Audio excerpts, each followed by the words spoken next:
అందరికీ నమస్కారం. Welcome to it's you TV. ప్రస్తుతం మనతో పాటు ఉన్నారు ఆధ్యాత్మికవేత్త, జ్యోతిష్య పండితులు దేవులపల్లి బాలచంద్ర శర్మ గారు. వారితో మాట్లాడి 2026 శ్రీ పరాభవన సంవత్సరంలో ద్వాదశ రాశుల వారికి ఏ విధంగా ఉందో తెలుసుకుందాం. అలాగే ఎటువంటి పరిహారాలు పాటించాలో గురువుగారిని అడిగి తెలుసుకుందాం. నమస్తే గురువుగారు. నమస్తే అమ్మా. 2026 శ్రీ పరాభవన సంవత్సరంలో వృషభ రాశికి ఏ విధంగా ఉంది గురువుగారు? శ్రీమాత్రే నమః. శ్రీ గురుభ్యో నమః. వృషభ రాశి వారికి సంబంధించి ఈ పరాభవన సంవత్సరంలో ఆదాయం 5, అలాగే వీరి ఆదాయానికి సంబంధించి స్థిరంగా పెరుగుతూ ఉంటుంది. వీరు ఎక్స్పెక్ట్ చేసినంత తొందరగా ఆదాయం అనేది పెరగదు. ఖర్చు మాత్రం 14 ఉంటుంది. ఆదాయం ఖర్చు గురించి వీడియో ఎండింగ్లో మనం మాట్లాడుకున్నాం. దాని గురించి డీటెయిల్గా తెలుసుకోవచ్చు. అలాగే ఖర్చులు కూడా మనం చూసుకుంటే వైద్యపరమైనటువంటి ఖర్చులు, కుటుంబంలో ఉన్నటువంటి వారి కోసం ఇల్లు కన్స్ట్రక్షన్ కోసం వీరు ఖర్చు పెట్టే అవకాశం ఎక్కువగా ఉంటుంది. లోన్స్ కూడా వెళ్ళే అవకాశం ఉంటుంది. రాజ్యపూజ్యం 5, వీరికి గౌరవం అనేటువంటి చాలా స్థిరంగా పెరుగుతూ ఉంటుంది. అవమానం 4. చిన్న చిన్న వాళ్ళు అంటే మీ స్థాయి తెలవనటువంటి వాళ్ళు మాట్లాడే మాటలు అవమానంగా తీసుకోకుండా ఉంటే మంచిది. మొత్తం మీద ఈ సంవత్సరంలో వీరికి మధ్యస్థంగా ఉంటుంది. అంటే ఆదాయం అంత తక్కువ, వ్యయం ఇంత ఎక్కువ అనేటువంటిది ఆలోచించకుండా చూసుకుంటే మధ్యస్థంగా ఉంటుంది. వీలైనంత వరకు కూడా ఆర్థికపరమైనటువంటి ఫలితాలు ఎక్కువగా ఉంటాయి. అంటే భూగృహం అనుకూలతలు ఎక్కువగా పెరుగుతాయి. అలాగే వ్యవసాయం చేసేటువంటి వారికి స్థిరంగా లాభం ఉంటుంది. అంటే కాన్సిస్ట్గా లాభం ఉంటుంది. వాతావరణంతో సంబంధం లేకుండా వీరికి వచ్చే ఆదాయం వీరికి ఖచ్చితంగా వస్తుంది.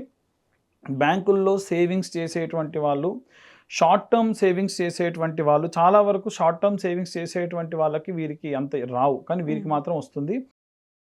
అనుకోకుండా ఖర్చులు మాత్రం కుటుంబ పరంగా, ఇంటి పరంగా, పిల్లల పరంగా వీరికి అదేదా వీరి యొక్క తల్లిదండ్రులకు ఏదైనా సరే ఆరోగ్యపరమైనటువంటి విషయాల్లో అనుకోని ఖర్చులు పెరిగే అవకాశం ఉంటుంది. చాలా జాగ్రత్తగా చూసుకుంటే దాన్ని మనం అధిరోహించవచ్చు.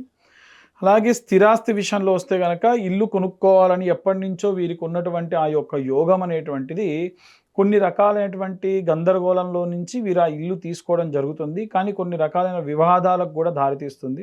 అంటే వీరు ఇల్లు తీసుకునేటువంటి క్రమంలో కాస్త తీసుకునే నిర్ణయాల వల్ల ఏంటంటే పలానా వాళ్ళని అవమానించారని, పలానా వాళ్ళకి ఇచ్చే డబ్బులు ఇవ్వకుండా వీళ్ళు ఇల్లు కొనుక్కున్నారని ఈ రకంగా మాట్లాడే అవకాశం ఉంది. వీరి యొక్క పాత ఆస్తులు ఏమైనా ఉంటే అమ్ముకునే అవకాశం కూడా కనిపిస్తూ ఉంది. అలాగే వీరికి ఎక్కువ శాతం ఏంటంటే ఒక ఓపెన్ ల్యాండ్స్ కొంటే గనక మంచిగా కలిసి వచ్చే అవకాశం ఉంది. అలాగే ఉద్యోగంలో స్థిరంగా వీరి ఉద్యోగం అనేటువంటిది ఉంటుంది. చాలా రోజుల నుంచి వీరికి ఉన్న భయం ఏంటంటే నా ఉద్యోగం ఉంటుందో, బయట బాగా ఇన్ఫ్లేషన్ ఉంది, ఇబ్బందులు ఉన్నాయి, పోతుందేమో అనేటువంటి ఇబ్బందులు ఉంటాయి. అవి ఏవి కాదు. మార్పులు మాత్రం చాలా తక్కువగా చేంజెస్ ఉంటాయి. పోయిన సంవత్సరం ఎలా ఉంటుందో ఈ సంవత్సరం పనిచేసే వాళ్ళకి అలాగే ఉంటుంది. ప్రభుత్వ ఉద్యోగస్తులకు సంబంధించి మాత్రం ప్రమోషన్స్ ఎక్కువగా వచ్చే ఛాన్సెస్ ఉంటుంది. ఆలస్యంగానైనా సరే ఖచ్చితంగా వీరికి ఈ ప్రమోషన్ అనేటువంటిది ప్రభుత్వ ఉద్యోగస్తుల్లో కనిపిస్తూ ఉంటుంది. విద్యార్థి దశలో ఉన్నటువంటి వారికి ఏమిటంటే కాస్త బలమైనటువంటి ఫలితం మెడికల్ పరంగా, అలాగే అగ్రికల్చరల్ ఫార్మింగ్ చేసేటువంటి వాళ్ళ పరంగా, ఫైనాన్స్ డిపార్ట్మెంట్లో ఉండేటువంటి విద్యార్థులు కానీ, ఎంబీఏ చేసేటువంటి వారికి వీరందరికీ కూడా లాభం ఎక్కువగా ఉంటుంది. అలాగే వీరు ఏదైనా చేయాలనుకుంటే దానిపై స్థిరంగా కూర్చొని చదివితే ఖచ్చితంగా మంచి రిజల్ట్ వస్తుంది. ఎప్పుడైతే వీళ్ళు డీవియేట్ అవుతారో దానివల్ల ఇబ్బందులు బాగా ఉంటాయి. వాళ్ళ పిల్లలు బాగా డీవియేట్ అవుతున్నారు, బాగా చదివే పిల్లలు కూడా ఆ రకంగా. గృహిణుల విషయానికి వస్తే సేవింగ్స్ చేసేటువంటి వాళ్ళు, కుటుంబానికి సంబంధించి అభివృద్ధి ఆ పరంగా బంగారం కొనడం కానీ, సేవింగ్స్ చేయడం కానీ, వంటకు సంబంధించి బిజినెస్ చేసేటువంటి వాళ్ళు కూడా ఈ సంవత్సరం ఈ రాశిలో అద్భుతంగా రాణిస్తారు, ముందుకెళ్తారు. చేతి వృత్తులు, రైతులు సంబంధించిన విషయానికి వస్తే వ్యవసాయంలో లాభం ఉంటుంది. అలాగే డైరీ ప్రోడక్ట్స్ చేసేటువంటి వాళ్ళు, పాల ఉత్పత్తులు చేసేటువంటి వాళ్ళు, పశు సంరక్షణ చేసేటువంటి వాళ్ళందరికీ కూడా అద్భుతంగా ఉండేటువంటి కాలం. రాజకీయ నాయకులకు సంబంధించిన విషయానికి వస్తే ప్రజల యొక్క నమ్మకం వల్ల వారు చాలా అభివృద్ధిగా ముందుకు వెళ్ళేటువంటి అవకాశం ఉంది. స్థానికంగా ఉన్నటువంటి నాయకులతోని వారు ఎక్కువగా కలిసి ఉండడం, తిరగడం, అంటే పై స్థాయి వాళ్ళు కూడా స్థానికంగా చిన్న చిన్న స్థాయిలో ఉన్నటువంటి వాళ్ళతో వెళ్ళి మంచి పేరు ప్రతిష్టలు సంపాదించుకుంటారు. గ్రామ స్థాయి నాయకులకు కూడా చాలా లాభం చేకూరే అవకాశం ఉంది. కళారంగానికి ఇప్పుడు మీడియా ఫీల్డ్కి సంబంధించి చూసుకుంటే, మీడియా ఫీల్డ్కి సంబంధించి మ్యూజిషియన్స్ కానివ్వండి, వాయిద్య కళాకారులు కానివ్వండి, డాన్సర్స్కి సంబంధించిన వాళ్ళు కానివ్వండి, ఈ రాశిలో ఉన్న వారికి అద్భుతంగా ఉంటుంది. అలాగే వీరికి మంచి గుర్తింపు కూడా వస్తుంది. వైవాహిక జీవితము, కుటుంబానికి సంబంధించిన విషయానికి వస్తే వివాహం చాలా యోగ్యంగా ఉంది, బలంగా ఉంది. వైవాహిక జీవితంలో ఉన్న వాళ్ళు కూడా అద్భుతంగా రాణిస్తారు, అద్భుతంగా ఉంటారు. ఆలస్యంగానైనా సరే అంటే ద్వితీయార్థంలో వీరికి వివాహం జరిగే అవకాశం ఉంది. మ్యాక్సిమం నాకు తెలిసి 2027 ఫిబ్రవరి ప్రాంతంలో. ఇంకా లేట్‌గా మ్యారేజ్ చేసుకోవాలనుకుంటే ఇంక అంతకంటే లేట్ వద్దు. ఇంకా లేట్ అవుతుంది. అలాగే ప్రేమ వివాహాలకు సంబంధించిన విషయానికొస్తే కుటుంబ సభ్యులు అంగీకరించి, ఒక వర్గం అంగీకరించి, ఇంకొక వర్గం అంగీకరించకుండా వివాహం చేసుకునేటువంటి ఛాన్సెస్ కూడా ఉన్నాయి. భార్యాభర్తల మధ్య ఉన్నటువంటి గొడవలు సర్దుబాటు అవుతాయి. అన్ని చికాకులు కూడా తొలగుతాయి. సంతానానికి సంబంధించి ఎదురు చూసేటువంటి వాళ్ళు ద్వితీయార్థంలో వీరికి సంతానం అనేటువంటిది చాలా యోగ్యంగా ఉంది.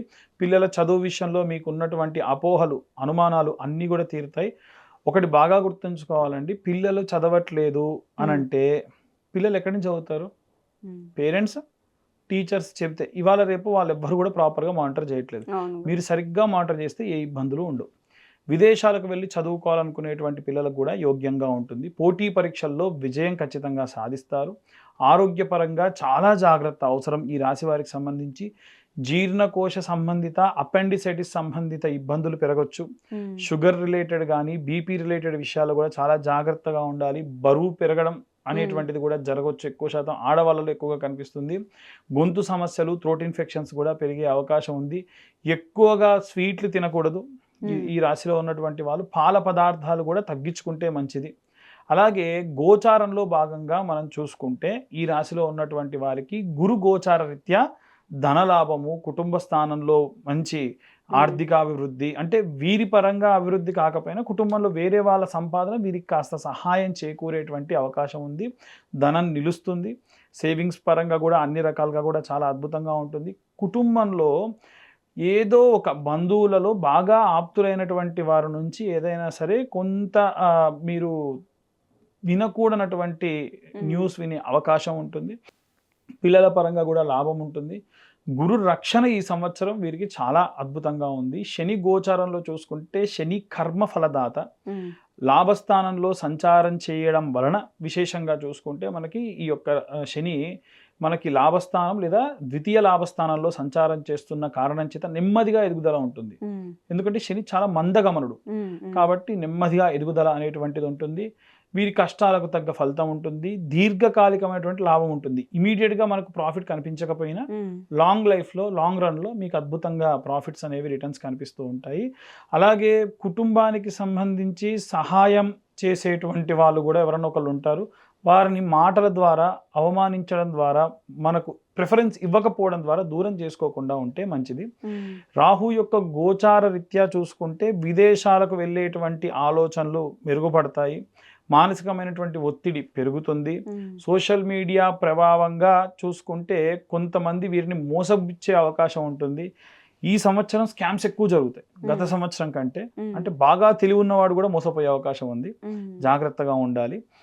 చిన్న చిన్న తెలిసినటువంటి వాళ్ళ కాంటాక్ట్ నెంబర్లా అనిపించే దాని నుంచి ఏదైనా మెసేజ్ రావడం, అది క్లిక్ చేస్తే డబ్బులు పోవడం లాంటివి రాహుగ్రహ ప్రభావం వల్ల జరగవచ్చు. అలాగే కేతుగ్రహ సంచారం ప్రకారంగా ఆధ్యాత్మిక చింతన పెరుగుతుంది. ఒంటరిగా ఉండాలనిపిస్తుంది ఎక్కువ శాతం. వీలైనంత వరకు కూడా ఇవ్వకూడనటువంటి వ్యక్తికి డబ్బులు ఇచ్చి లేదా షూరిటీ సంతకాలు పెట్టి ఇబ్బందులు పడే అవకాశం ఉంది. శుక్రగ్రహ ప్రభావం వల్ల ఏంటంటే చాలా ముఖ్యమైనటువంటి ఫలితాలు కూడా వీరు చూడొచ్చు. దేనికోసమైతే ఎదురు చూస్తున్నారో అవన్నీ కూడా అద్భుతమైనటువంటి కాలము. అలాగే బంగారము, కొన్ని రకాలైనటువంటి భౌతిక సుఖాల కోసము డబ్బు ఎక్కువగా ఖర్చు పెట్టే అవకాశం గోచరిస్తూ ఉంది.